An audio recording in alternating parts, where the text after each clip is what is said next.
আসসালামু আলাইকুম সবাইকে আবারো আমার অনলাইন ক্লাসে স্বাগতম। আমরা শিখছিলাম এইচএসসি আইসিটি তৃতীয় অধ্যায় নাম্বার সিস্টেম বা সংখ্যা পদ্ধতি। তো আমরা গত ক্লাসে শিখেছিলাম কিভাবে ডেসিমাল থেকে অক্টাল সংখ্যায় রূপান্তর করা যায়।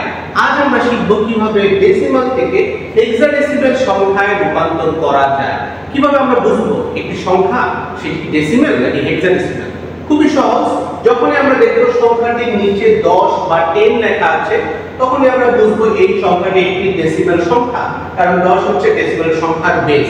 অপরদিকে যখনই আমরা কোনো একটি সংখ্যার নিচে দেখব 16 বা 16 লেখা তখনই আমরা বুঝবো এই সংখ্যাটি হচ্ছে একটি হেক্সাডেসিমাল সংখ্যা।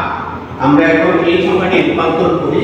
আমরা রূপান্তর করাটা শিখব। প্রথমে আমরা লিখব 67 কে আমরা 16 দিয়ে ভাগ দেব। কেন 16 দিয়ে ভাগ দেব?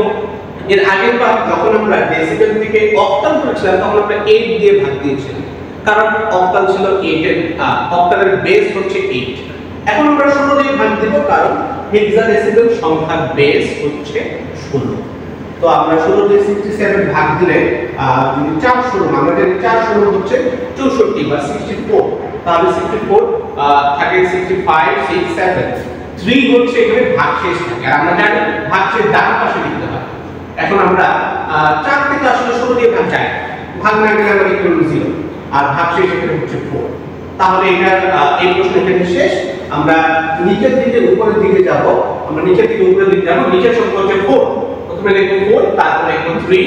তাহলে 4 3 এই সংখ্যাটা হচ্ছে একটি হেক্সাডেসিমাল সংখ্যা। আমরা এখানে রেজাল্ট লিখব। সুতরাং লিখব 67 10 ইকুয়াল টু 4316, মানে 67 সংখ্যাটি যদি ডেসিমেল হয় এই ডেসিমেল 67 সংখ্যাটির রূপান্তর হচ্ছে 43 এবং এটা হেক্সাডেসিমাল সংখ্যা হচ্ছে 43। ওকে, ধন্যবাদ সবাইকে। আশা করতেছি ক্লাসগুলো তোমাদের ভালো লাগছে।